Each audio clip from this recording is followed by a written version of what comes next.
manera de escribir es más asociativa.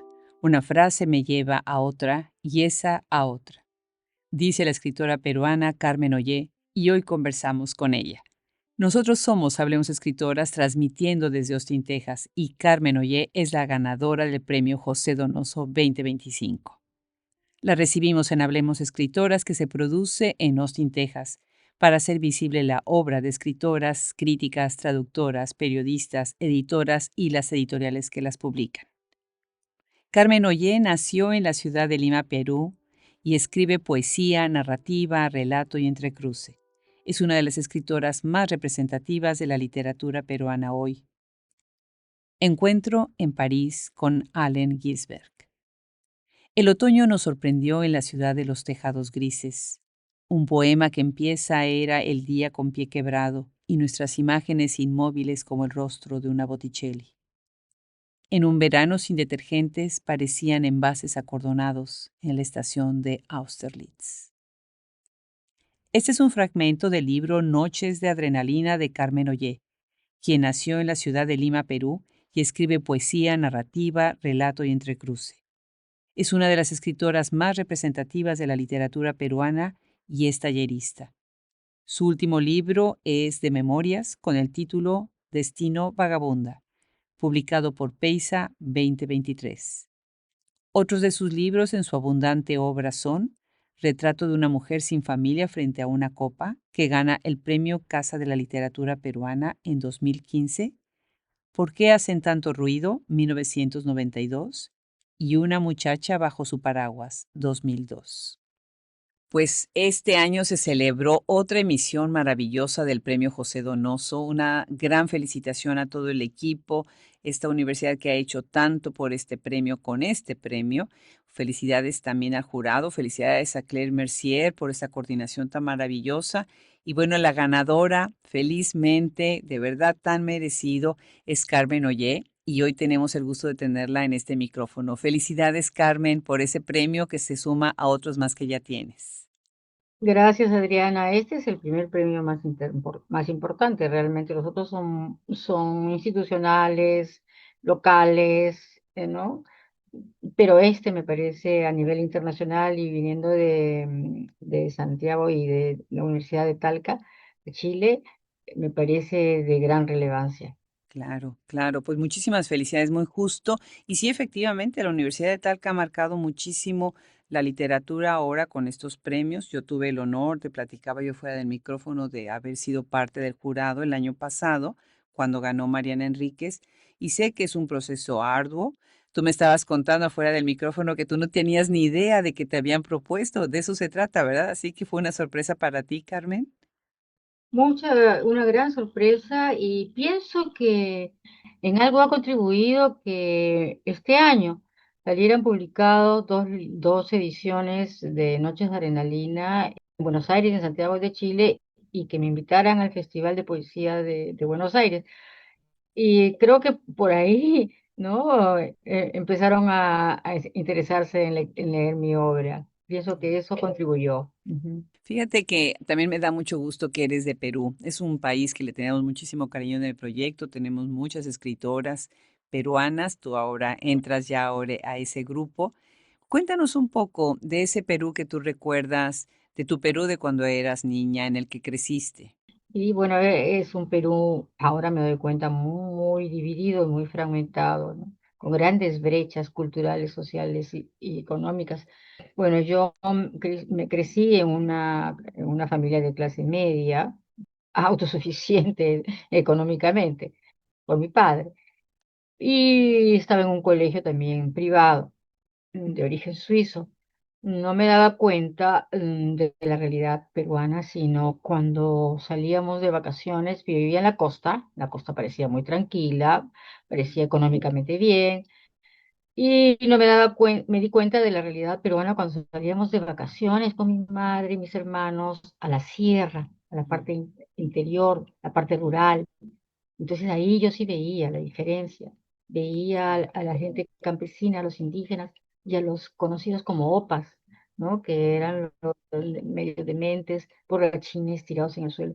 Y eso sí me hizo pensar, que el Perú no era el sitio, esa burbuja donde yo estaba viviendo, ¿no? Claro, y es contraste además, ¿no? Entre el campo y la ciudad y entre las Es- zonas marginadas y las zonas más prósperas. De lo más interesante, hace un tiempo tuvimos en este micrófono a Marí Arana, que escribió un libro muy interesante, muy importante en Estados Unidos sobre lo que son los hispanos, los latinos y pues todas estas diferencias dentro de lo que tenemos en Estados Unidos. Y ella también es peruana y contaba que cada vez que va a Perú, pues recuerda y encuentra otro país que ella ve desde fuera y me imagino que eso pasó contigo, ¿no? Salir un poco, regresa uno con otra mirada, ¿no? bueno, cuando salí del Perú, pero yo crecí en una ciudad como Lima y la sentía desde muy jovencita, una ciudad muy conservadora, muy pacata, muy puritana. Y bueno, algo ha cambiado porque hay mucha influencia de otras culturas, sobre todo caribeñas. La ciudad se ha vuelto más alegre, más movida, más ruidosa. Pero la idea conservadora, las ideas, los preconceptos frente a muchos temas siguen ahí, ¿no? Fijos, ¿no? No han cambiado mucho. Claro, claro. De esa misma grupo que estamos ahorita hablando, ahorita con María Arana y otras muchas que han estado pues ya viviendo fuera de Perú desde hace mucho tiempo, me imagino que ustedes continúan una conversación, ¿no? Las que se quedaron en Perú y las que están fuera. Estoy pensando, por ejemplo, tú vienes de esta generación que empieza a publicar en los ochentas, ¿no? Como Mariela Dreyfus, a la que tenemos en el episodio 353, o Rosela Di Paolo, a quien tuve el gusto de entrevistar en persona ya con el episodio 570. Cuéntanos un poco de estos intercambios. ¿Tú sigues en contacto con otras escritoras que están dentro y fuera de Perú?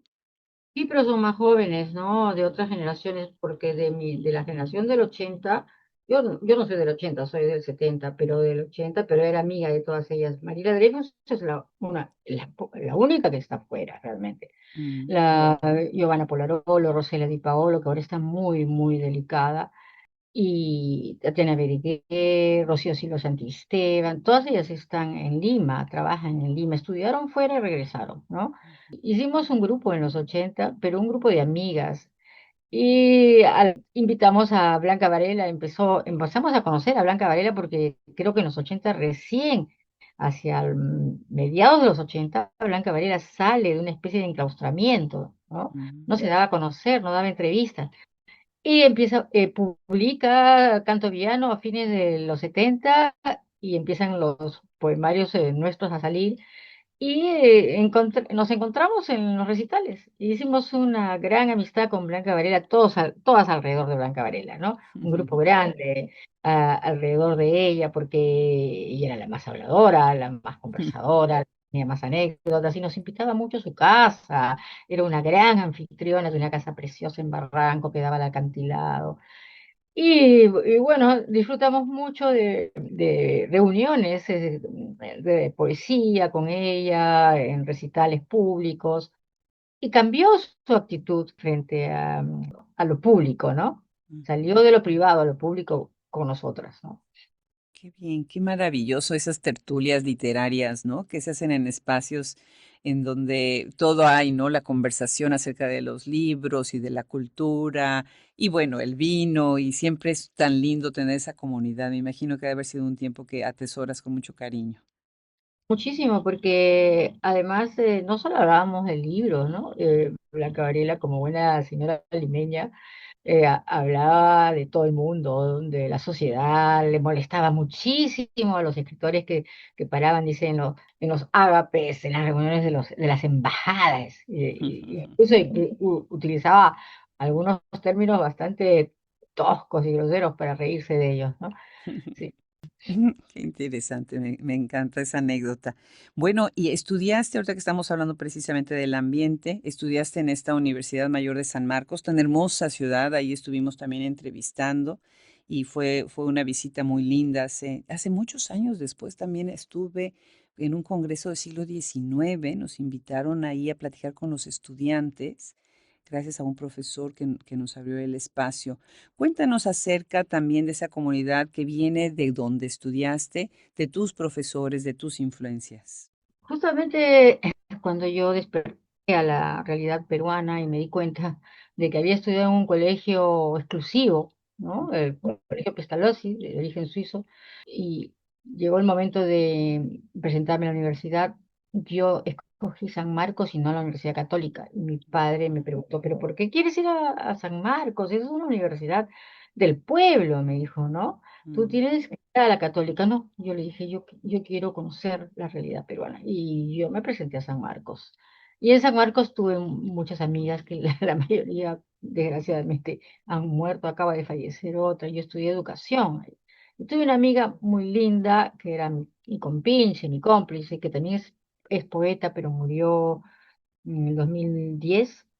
Se dedicó a la academia a ser profesora en San Marcos, Esther Castañeda, con una poesía no conocida, una poesía muy intimista, muy críptica, y no tiene gran difusión.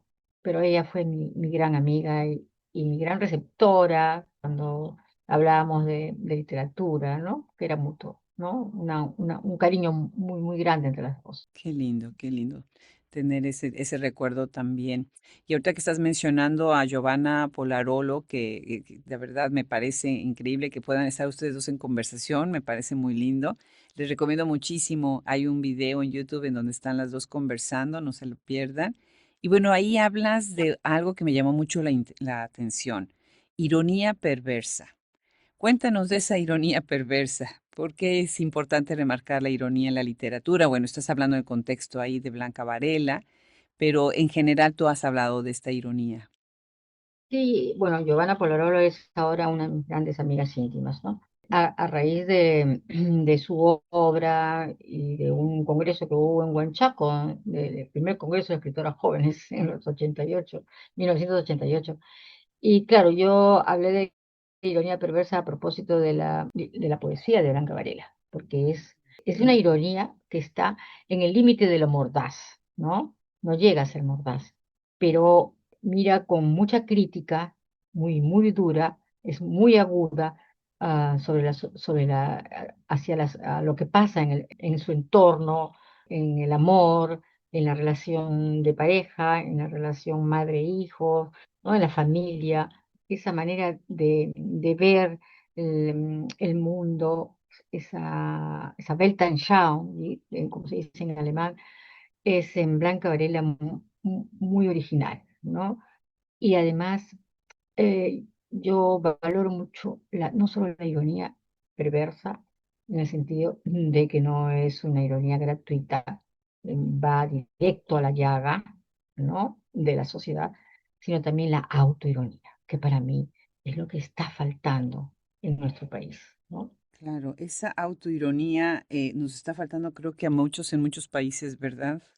Sí, reírse de uno mismo también, ¿no? Eso no hay. Hay un miedo a hacer el ridículo, un miedo a reírse de uno mismo, y eso demuestra que no nos conocemos o que no queremos conocernos, ¿no? Sí, me gusta muchísimo reírse de uno mismo, de esta tan poderoso, ¿no? Esa manera crítica y a la vez poco, sin lastimarse, sin flagelarse, ¿no? Simplemente decir, bueno, pues así soy, ¿no? Es genial, me parece genial. Y eso también lo llevas a tus talleres, Carmen, esa visión, porque tú eres tallerista también y bueno, pues seguramente tienes una filosofía de cómo enseñar la literatura a los escritores que vienen, ¿no?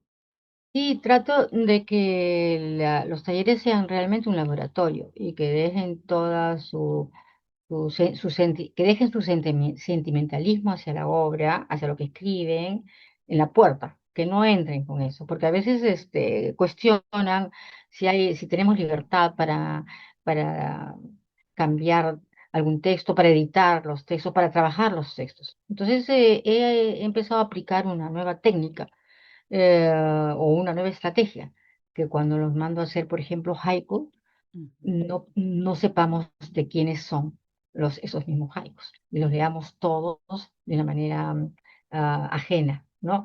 Pero es bien gracioso porque cuando lees el poema y el haiku y haces una pequeña incisión o una crítica, inmediatamente te salta el autor o la autora, ¿no? A descubrir. Pero lo que yo trato de revalidar acá y de volver a tomar en cuenta es el anonimato, ¿no? Qué Claro. importante es el anonimato, porque pienso que la personalidad del autor se ha vuelto casi como un culto a la personalidad, como personajes totalitarios, como Sí. Mao Zedong, Fujimori, Stalin, están en eso. Y entonces en los talleres trato un poco de volver a ese anonimato, ¿no? De la época de los griegos, de Eurípides, ¿no? Donde la vida del autor, del escritor no era importante. Claro, claro, la obra, ¿no? Es que es lo más importante, ¿no? Tenemos que leer la obra y de ahí parte, obviamente, lo que es el autor. Pero el libro es lo que importa, ¿no? El talento que está ahí, la manera en la que disrumpe de alguna manera con la conversación, qué es lo que aporta, ¿no?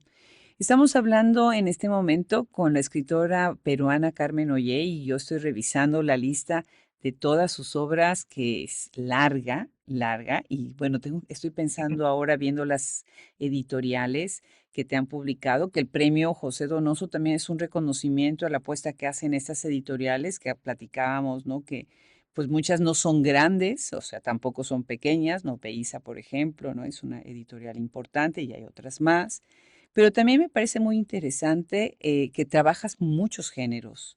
Escribes narrativa, relato, entrecruce, poesía, y eso enriquece muchísimo tu perfil. ¿Cómo llegas a la literatura, Carmen? ¿Cómo inicias este trabajo de empezar a escribir y desde qué género empiezas esta obra? Bueno, siempre he leído novelas desde los 13, 14 años, me han encantado las novelas. Luego descubrí la poesía en el colegio y estudié leyendo un libro sobre arte, me acuerdo, ¿no? Sobre arte pictórico, sobre arte surrealista. Descubrí la poesía de Breton, de Rimbaud, de Baudelaire, de Lautréamont. Y bueno, también leí, en el colegio leíamos mucho a Vallejo. La poesía, la novela realista francesa, la novela naturalista francesa también, leí en traducciones, y me gustaban mucho los cómics, ¿no? Los cómics. Y a través de los cómics conocí la vida y la literatura de los poetas alemanes como Wolfgang Goethe. Me gustaba también leer ensayitos, después los ensayos filosóficos. Me ha gustado siempre la pintura, la música, la literatura, todo el arte, ¿no? Y la ciencia después, ¿no? La ciencia, que me ha dado muchas respuestas sobre lo que yo misma escribía. Por ejemplo, si yo escribía en mi primer libro, Noches de Adrenalina, sobre el cuerpo y sus fluidos, yo no me daba cuenta, sino hasta después, que eso tenía que ver con quiénes somos, ¿no? ¿Cuál es nuestro origen? Somos mamíferos y somos primates, ¿no? Entonces, ese es el cuerpo del que yo hablo en realidad, y me doy cuenta después. Y des- desde mi primer libro, que viene a ser la consecución de una serie de intentos por escribir tipo sonetos, tipo de Alejandra Pizarnik, poemas esencialistas, poemas más crípticos, noté que no, que esa no era mi manera de escribir. Mi manera de escribir era más asociativa, ¿no? Llegaba un verso y los asociaba con una escena, y así fui abriendo otros espacios para mi literatura, ¿no? Donde ingresa la novela, el ensayo, la crónica y hasta una entrevista ficticia como la que hice a Patricia Hetman, ¿no? Sí, sí, sí, sí, me encanta, genial. Oigan este título, Retrato de una mujer sin familia frente a una copa. Qué título, ¿verdad? Y gana el premio Casa de la Literatura Peruana en el 2015. En algún momento leí, encontré, preparándome para esta conversación, que este libro es parte de una trilogía porque hacen tanto ruido y una muchacha bajo su paraguas. Cuéntanos acerca de pensar esto desde una trilogía, si se dio de manera natural y después sucedió o desde un principio lo planeaste así. Y cuéntanos un poco acerca de tus títulos. Bueno, Retrato de mujer sin familia ante una copa tiene que ver mucho con la pintura, ¿no? Con esta pintura de Monet. Monet creo que es la bebedora de ajenjo, ¿no? Mm. A mí me encantó. Pero eso no forma, ese libro no forma tanto la parte de una no trilogía, sino de los tres títulos que están relacionados de alguna manera, que son Noches de Adrenalina, ¿Por qué hacen tanto ruido? Y Una muchacha bajo su paraguas. Noches de Adrenalina primero, luego vino Una muchacha bajo su paraguas, que tiene que ver con mi estancia en París, ¿no? Y por qué hacen tanto ruido es cuando entro a la universidad y en momentos en que se da la guerra entre Perú y el Estado peruano y Sendero Luminoso, ¿no? Esos tres libros tienen que ver conmigo como personaje, son muy vivenciales, son muy autobiográficos. Los otros que vienen después se apartan un poco de mi yo personal y de mis vivencias, aunque también están ellas, pero de otra manera, ¿no? En ese sentido, se puede hablar de tres libros que están interconectados, pero no son una trilogía, porque nunca pensé, porque primero escribí Noches de Adrenalina, luego regresé lo escribí en París y España, y luego regresé y escribí Una muchacha bajo su paraguas, y después escribí ¿Por qué hacen tanto ruido? Pues sin embargo, primero salió ¿Por qué hacen tanto ruido? Y después Una muchacha bajo su paraguas. Qué bien. Sí, es que también los libros tienen su propio tiempo, ¿no? Y su propio ritmo y su propio orden. A veces salen incluso publicados en un orden que no es el orden en el que se escribieron. Y muchas veces ni pensado, ¿no? Ni siquiera lo habías pensado en ese momento, cuando de repente empiezan a dialogar entre ellos y la gente, los críticos, toman estas sinergias y empiezan también a hacer, empezamos a hacer nuestras propias conjeturas, ¿no? Claro, es que Una muchacha bajo su paraguas, que era sobre toda mi estancia en París con mi esposo y mi niña, ¿no? De una sudaca, entre comillas, Ujú. no quisieron publicarlo en todo el tiempo que se dio la guerra con Sendero Luminoso, ¿no? Porque consideraban que eso no era un tema del momento, ¿no? Claro. Por eso fue después. Claro.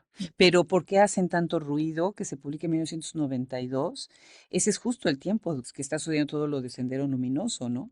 Y justo es el momento en que detienen a Abimael Guzmán, claro que sí.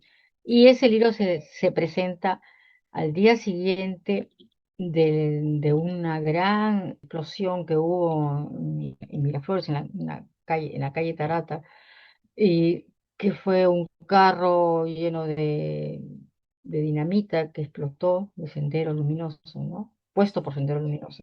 Sí, Y se presentó al día siguiente en la ONG Flora Tristán, la ONG feminista, lo que demuestra también que estábamos como acostumbrados, ¿no?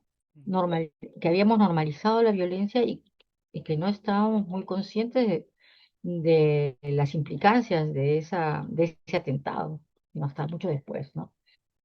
Han hablado otros escritores, otras escritoras, editores que hemos entrevistado en este micrófono que son de Perú, que precisamente están pensando en esa generación del coche bomba, ¿no? O de la explosión y que sí, totalmente normalizado algo que estaba sucediendo afuera, ¿no? Qué fuerte, de verdad.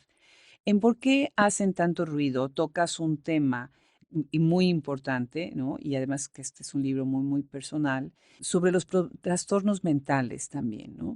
Cuéntanos un poco acerca de ese aspecto en tu obra en general. Y en realidad los dos personajes son una pareja de escritores. Le cambié los nombres, pero todos saben quiénes son, ¿no? El poeta Enrique Veraste y yo. Durante esa época se agudizaron los problemas psicológicos de Enrique y la paranoia prácticamente hasta es contagiosa a veces, ¿no? Sí. Y ese libro trata de esa paranoia. Es en realidad todo el recorrido de una noche que hace la protagonista hacia la farmacia para buscar la medicación. Y en ese recorrido es que vienen muchos recuerdos, muchos flashbacks, ¿no? Sobre la relación con la familia, sobre la relación con el marido, con la niña, con el entorno y con la universidad, porque ella es profesora de una universidad que está tomada por Sendero Luminoso también, ¿no? Mm, claro. Totalmente yosiano, ¿no? Esa idea de recorrer durante toda una noche, ¿no? O sea, estoy pensando ahorita en James Joyce y el hacer, alargar tanto el momento, ¿no? A través de todos esos recuerdos y de este devenir de la conciencia que va y viene. Cuéntanos un poco, Carmen, también de tu estrategia. Cuando tú estás escribiendo, ¿qué es lo que es para ti más importante? ¿El personaje, la trama que ya la tienes en la cabeza desde antes? ¿O cómo vas construyendo estos libros, esta narrativa? Bueno, parte de una escena, de una idea, de una frase o de algo que de pronto imagino, ¿no? Y no tengo toda la trama, pero la voy construyendo lentamente y va cambiando muchísimo. Y se va construyendo a la manera de lo surrealista de la escritura automática, creo, porque todos son asociaciones, ¿no? Asociaciones que van acomodándose a las que les voy dando una ruta, un cauce, ¿no? Sí, pero con asociaciones libres. Yo escribo por asociaciones, ¿no? O sea, una frase me lleva a otra, me lleva a un recuerdo, me lleva al otro, y es así como se van dando. Pero solo escribo cuando tengo proyectos, ¿no? Y esos proyectos se dan en conversaciones con mis editores, sobre todo con Germán Coronado de Pace. Él fue el que me dijo que escribiera mis memorias, mi penúltimo libro. Sí. Y él fue el que me dijo, cuando en una conversación, en una entrevista que me hicieron pública, él estaba en el público y escuchó cuando yo conversaba acerca de mi madre, que todo un personaje, y me dijo, pero tienes que escribir tus memorias, ¿no? Y justo coincidió con la pandemia del COVID-19 y entonces me dediqué todo ese tiempo a escribir las memorias, ¿no? Claro, claro. Qué bueno. Ahorita vamos a hablar de Destino Vagabunda. Qué hermoso título. Ahorita también nos contarás de eso, pero antes quisiera que regresemos a Noches de Adrenalina, porque es un libro completamente eje, ¿no? Es un libro que es un parteaguas y viene no nada más por la cuestión de las propias anécdotas, sino porque abre muchas conversaciones de temas que no se hablaban escribiéndose en los ochentas, ¿no? Una mujer escribiendo en los ochentas, ¿no? Y en un país que está lejos, ¿no? Geográficamente, como es Perú. ¿Qué tanto más sientes tú que aportó Noches de Adrenalina, que fue tan importante y que ha sido tan importante para la literatura contemporánea?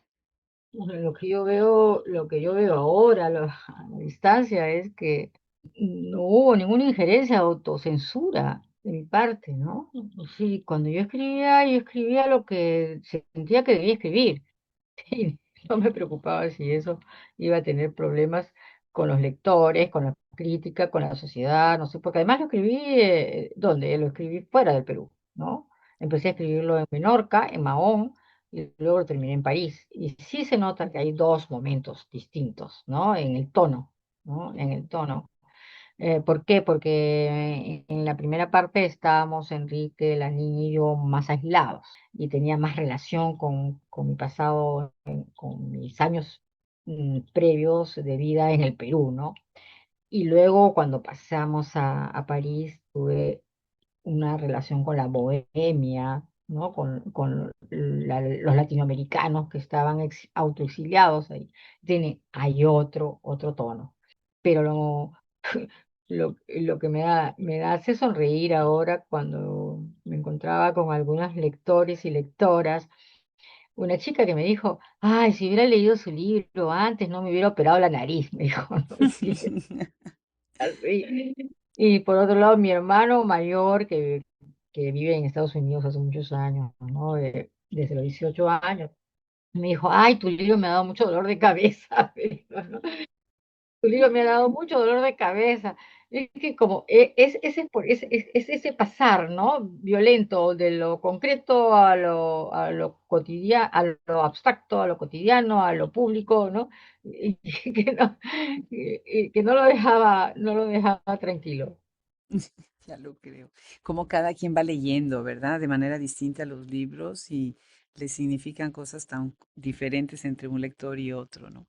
Pero también hubo críticas terribles, ¿ah? En la Universidad de San Marcos también, me contaban los estudiantes que estuvieron, a quienes les mandaban leer ese libro en los 90, decían, pero ¿por qué tenemos que leer un libro que solo se ocupa de la vagina, ¿no? Bueno, ahí se habían quedado, ¿no? Ahí se habían quedado. Y la primera crítica oral así verbal que me dijeron cuando salió el libro, me dijo un escritor muy conocido, me dijo, uy, están diciendo que a ti te falta, me dio un término bien feo, ¿no? Eh, bien, bien vulgar. ¿A qué te falta? Y así fue. Después otra chica, otra poeta, que dijo, eso no es filosofía, es fisiología, ¿no? Otra que dijo, esto es una clínica sexual, y de todo hubo. Ay, Aurelio de Negri también, este señor que tenía su programa un polígrafo, ¿no? Mm. Especialista en sexo, decía, bueno, eso dijo antes de morirse, este libro ya pasó a la historia, está en el Museo de la Literatura, porque, ¿qué cosa es ese libro? Es una niña que sale del cuarto cuando viene la visita, va a la sala y se orina en la alfombra persa. Eso es que se Ay, ay, ay. Ay, ay, ay. habla. Es, ya no queda nada más que reírse, ¿verdad? Porque no queda nada más. Sí. Definitivo. Déjame leer un fragmento de Noches de Adrenalina para que quienes nos están siguiendo escuchen por dónde va. Dice,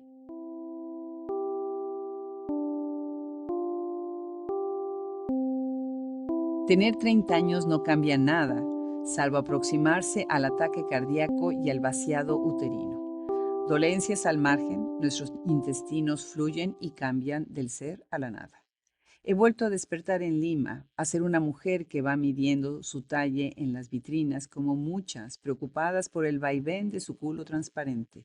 Lima es una ciudad como yo, una utopía de mujer. Son millas las que me separan de Lima, reducidas a solo 24 horas de avión, como una vida que se reduce a una sola crema o a una sola visión del paraíso. ¿Por qué describo este placer agrio al amanecer? Tengo 30 años, la edad del estrés. Mi vagina se llena de hongos como consecuencia del primer parto. Este verano se repleta de espaldas tostadas en el Mediterráneo. El color del mar es tan verde como mi lírica, verde de bella subdesarrollada. Genial, genial, me encanta. Y bueno, cuando tú te oyes de nuevo, oyes tu libro de nuevo, que te regresas a ese momento de la escritura, ¿qué pasa contigo? Bueno, ahora lo he leído tantas veces que justamente para variar le di a la editora de Buenos Aires, de Neville Plateada, a la querida María, le di otros poemas parisinos, ¿no? Mm. Que quedaron, que los escribí inmediatamente después, que tienen otro tono, son muy juveniles y que me resultan muy, muy agradables. Y me alegro de que ese libro ya no sea solamente Noches de Adrenalina, sino Noches de Adrenalina y otros poemas parecidos, porque es que ya no puedo regresar a los anteriores, ¿no? Claro, pues es otra etapa, ¿no? Completamente distinta, eso es maravilloso. Bueno, pues esta oportunidad en el 2023 de que salga un libro de tus memorias, Destino Vagabunda. Primero empecemos por el título, ¿cómo fue que llegaste a este título? Y cuéntanos sobre este libro tan personal. Destino Vagabundo, Adriana, fue el título, pero un capítulo, ¿no? En el que yo mencionaba que a mí me encantaba la vida de los vagabundos, de los gitanos, viajeros, errantes, y que yo siempre quise haber sido misionera, viajar por el mundo. Entonces dije, este es el título que yo quiero, porque es el sueño que no pude cumplir, sino en parte, ¿no? Viajando, pero a congresos o, o a eventos literarios. Pero ese era mi sueño, ¿no? Por eso lo escribí así. Y cuando Germán Coronado me pidió que escribiera mis memorias, y yo no sabía por dónde empezar, porque yo no voy a empezar por cuando nací, etcétera, etcétera. Y, le pregunté a mi querida amiga poeta Giovanna Polarolo y a Rosela Di Paolo, y fue Rosela Di Paolo la que me dio un derrotero de preguntas. Incluso me decía, y mucho énfasis en la infancia. ¿Cuáles fueron tus juguetes? ¿Cómo te sentías en la infancia? Entonces, eso fue el momento más extraño para mí. Yo había prácticamente cerrado la puerta de la infancia y volver a esa época. fue muy interesante, ¿no? Luego vinieron otros momentos, la época de la universidad, los profesores, no me acordaba ni los nombres, y en ese sentido Google, Internet ha sido muy importante, cruzaba información y ahí salían los nombres de los profesores que yo admiraba, pero cuyos nombres me había olvidado tanto tiempo. Eh, y en ese libro sí, hay muchas cosas, y yo lo releo ahora, digo, pero ¿cómo me puedo acordar de esto? ¿Cómo me puedo acordar de esto? Y eso fue gracias a las asociaciones. Como dijo alguien, esa escritura automática, ¿no? De los surrealistas. Venía una palabra, un término, una frase, y esa frase me hacía recordar, revivir escenas que yo me había olvidado por completo, ¿no? Y así fue avanzando, así fue avanzando el libro hasta llegar a publicarlo. Bendita memoria, ¿no? Que de repente nos permite conservar ciertos recuerdos y olvidar otros, ¿no? Ahora que yo por circunstancias personales he estado regresando a mis diarios, de que toda la vida escribí diarios desde que era yo muy niña, y relees eso y dices, uy, qué bueno que se me había olvidado, ¿no? Y hay otras cosas que ves y dices, ah, qué lástima que esto se me había olvidado, ¿no? Es tan importante en mi vida o fue tan importante en mi vida. Cuéntanos acerca en este libro de Destino Vagabunda, cuáles son también esa relación de lo que tú quieres mostrarle a un lector, porque el lector va a leer un libro que se trata de ti, ¿no? Y ahí hay un diálogo que empieza desde que estás escribiendo, en el momento de escribir. Pero eso no es una autobiografía, es un libro de memorias y por lo tanto hay otros protagonistas, otros personajes que entran en juego, ¿no? Y sobre todo son amigos, colegas, profesores y también personajes literarios, ¿no? Lecturas. Yo quería compartir esas lecturas con mis lecturas, con los lectores, porque generalmente cuando tú conversas con las personas en una reunión no siempre te escuchan, ¿no? No siempre prestan atención. Sí. Y este es el espacio para, eh, para hacer una especie de comentarios sobre algunas obras y algunas posturas de algunos escritores famosos, como Thomas Mann, por ejemplo, ¿no? Que leí sus diarios y hay muchas cosas interesantes sobre su actitud frente a los nazis, por ejemplo, ¿no? A la asunción de los nazis, ¿no? Luego otras memorias como la de Nina Berberova, que las he leído no sé cuántas veces, esta rusa, los libros de Irene Nemirovsky y también, bueno, la parte sentimental, la parte erótica, la parte amorosa, yo no quería desnudarme completamente. Entonces, esa parte sí la ficcioné. Me acuerdo que Giovanna Polarolo me dijo, ah, pero has hecho trampa. Sí, pero yo me reservo como Nina Berberova y como Singer el derecho de no contarlo todo. Claro, claro, y es todo tu derecho, claro que sí. Pues genial, felicidades por este libro, Carmen. Qué gusto que te hayan animado a escribirlo y que tengas estas buenas amigas escritoras que además a veces, bueno, ayuda tanto esas conversaciones. Es maravilloso. Regresemos a la escena literaria actual en Perú. Al estar tú con los talleres y al tener todavía estas conversaciones con otras escritoras y escritores, ¿qué es lo que crees que está sucediendo ahora en Perú con la literatura? Bueno, a través de los talleres yo me doy cuenta de mucha gente que viene de distintas áreas, ¿no? Profesionales, vienen de ingeniería, de la medicina, de la docencia también, y que en algún momento de su vida les gustó escribir, leer literatura, hacer arte, pero tuvieron que dejarlo y abandonarlo por circunstancias diversas. Y vuelven a los talleres con ánimo de reencontrarse, ¿no? Mm, Y descubro que, bueno, todo poema y toda también narrativa, siempre hay algo valioso en ellos. Lo que sí también pienso que se da de manera mucho más positiva el trabajo en los talleres con las personas mayores, que vienen de estas áreas y quieren volver a encontrarse, que con los jóvenes y chicos y chicas muy apurados. por ser escritores y por tener un nombre, ¿no? Y eso no nos ayuda. Bueno, a propósito de los temas que están ahora en cartelero, ¿no? Creo que son la recuperación de las lenguas originarias, de los ancestros. Por otro lado, en las mujeres también la búsqueda del empoderamiento, búsqueda de identidad, la denuncia sobre el abuso sexual, las enfermedades. Las enfermedades son un tema increíble. Hay un poemario de Victoria Guerrero que dice todas las poetas tienen cáncer. Y es que Sí, varias poetas tienen cáncer y han muerto de cáncer. Incluso recuerdo mucho de una chica muy jovencita, Carol Ángeles, de 25 años. Yo hice una pequeña reseña sobre su libro, una pequeña introducción incluso. Murió muy joven de cáncer. Sobre las enfermedades terminales, sobre la relación, en narrativa también sobre la relación entre los familiares, padres, hijos, hermanos, ¿no?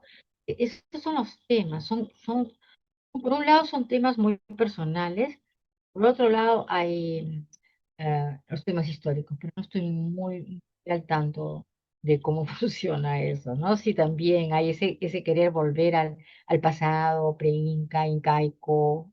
ahorita que estás hablando a Victoria, les invito a que la escuchen. Victoria Guerrero Peirano está en nuestro episodio 412. Muy interesante su trabajo y también en algún momento fue colaboradora de Hablamos Escritoras en una o dos cápsulas que tuvimos de la sección que tenemos de crítica. Bueno, pues esto ha sido un placer, Carmen. Yo tengo tres últimas preguntas. Se llama esta sección Tres preguntas breves con tres respuestas breves. Y la idea es hacer algo un poquito lúdico, haciéndote una pregunta que tienes que contestar en una oración. ¿Te parece bien si hacemos eso? Claro, sí. Bueno, pues la primera pregunta es, ¿cuál es la cosa más extraña que haces mientras estás escribiendo? Hice, porque me acuerdo que una vez escribiendo a máquina mecánica se me rompió la cinta, yo estaba escribiendo una novela y lo único que atiné a hacer fue salir en un taxi a comprarme otra máquina de escribir. Sí. Me encanta, me encanta. La otra pregunta es, ¿cuál fue el primer consejo que te dieron cuando estabas considerando volverte escritora? Nunca, nunca consideré volverme escritora, yo siempre escribí. No hubo consejos de ningún lado. Los consejos que encontré fue a través de mis lecturas. ¿Piensas en el lector mientras escribes?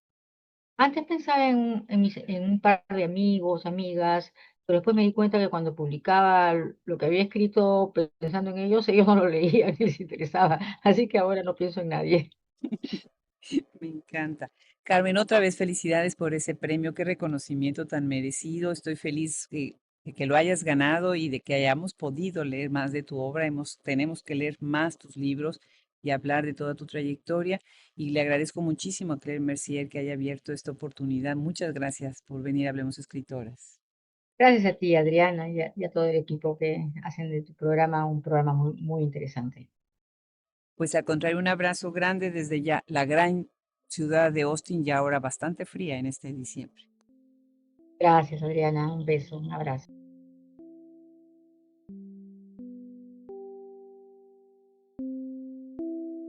Muchas gracias a Carmen Ollé por esta entrevista y muchísimas gracias a Claire Mercier por haberla hecho posible. Habremos Escritoras es literatura, entrevistas, reseñas, audiolibros, libros digitales, documentales, traducción y la enciclopedia más grande del mundo en escritoras de origen hispanohablante. La producción de Hablemos Escritoras es por Adriana Pacheco y Andrea Macías. Edición de audio y masterización por Cristian Josefi. Preparación, coordinación social media e imagen, Brenda Ortiz.